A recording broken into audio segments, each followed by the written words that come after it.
You're watching Round Roanoke, your source for what's happening in the Valley. I'm your host, Margaret Hunter Wade. With all the hustle and bustle of the holiday season, it's easy to lose sight of one of the best things about the season, giving back to others. And your giving doesn't have to be limited to just your family and friends. Here to tell us more about Holidays for Heroes and how you can help make the holiday brighter for a member of the military are Jean Rose and Lee Clark with the American Red Cross. Thank you both for being here. Absolutely. Very It's welcome. great to see you and for very good cause. So, great project that we're going to talk about. But first, Lee, why don't you just give us a little background on who the American Red Cross, everyone knows the name, but might not know the service, all of the services. Well, you know, provide. and the American Red Cross prevents and alleviates human suffering in the face of emergencies. And we do that through the power of volunteers like Jean and the generosity of donors. And folks think about us in times of disaster. They know we're going to be there. But they don't always know the work that we do with the military. And I'm so pleased that Gene could join us today because he just brings a wealth of experience. He was a reservist in Afghanistan and Iraq and really kind of brings home what it means when the Red Cross is there to connect families during times of crisis, especially if you're serving in our military. Yeah, excellent. I mean, you're right. This is a program that I myself wasn't completely familiar with until I started reading about it, and it is a great service. So why don't you just give us kind of the background, Jean, if you don't mind, on the Red Cross and this service to the armed forces and kind of where this came from? Sure. We've been chartered by the United States Congress since, I think, 1900 to help the military and the veterans in the U.S. and overseas.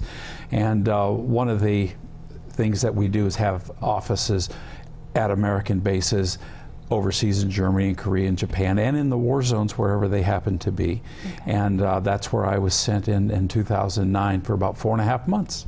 And while you were there, what were you doing to support Red Cross and our armed forces? Well, our main mission is to do emergency communication messages between families back home and the military. If there's a problem back home, the family wants to get their service member back home to be with a loved one as he or she is dying or to attend a funeral, something like that. And the military wants to help in that process, but they can't vet all these cases to make sure the facts are correct and that the situation justifies emergency leave. So people throughout the Red Cross in the United States talk to doctors and hospitals and police departments, whatever, and pass that information along to a Red Cross office on base where we have a file of all the different units in the theater of war, and we find the right unit and get that message to the commander in that unit so the commander can decide if it warrants an emergency leave. Yeah. Very powerful. Yeah, that's such an amazing service.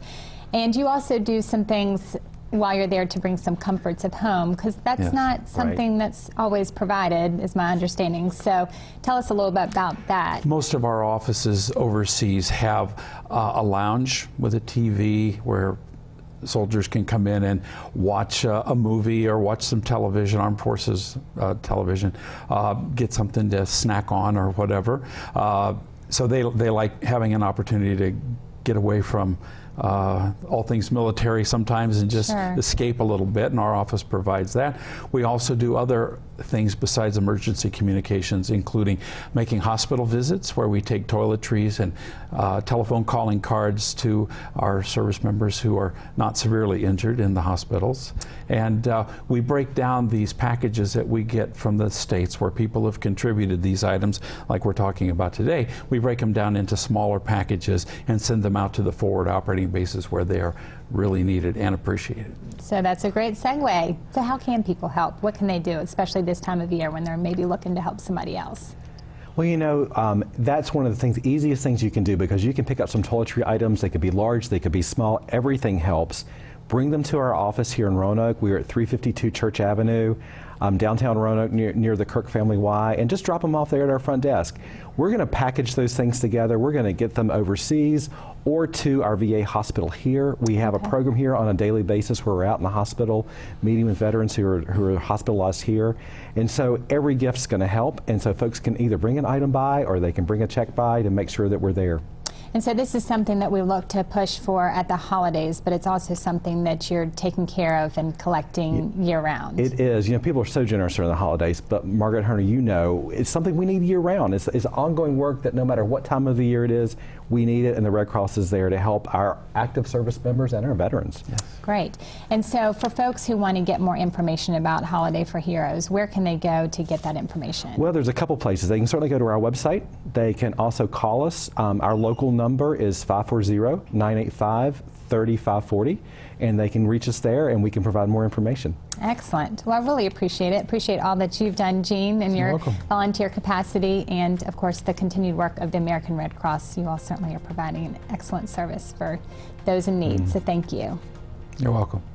All right, you can find out more about the American Red Cross and Holidays for Heroes and other events happening in the Roanoke Valley on the community calendar coming up at the break. I'm Margaret Hunter Wade, and you're watching Round Roanoke on Cox 9. Thanks for tuning in.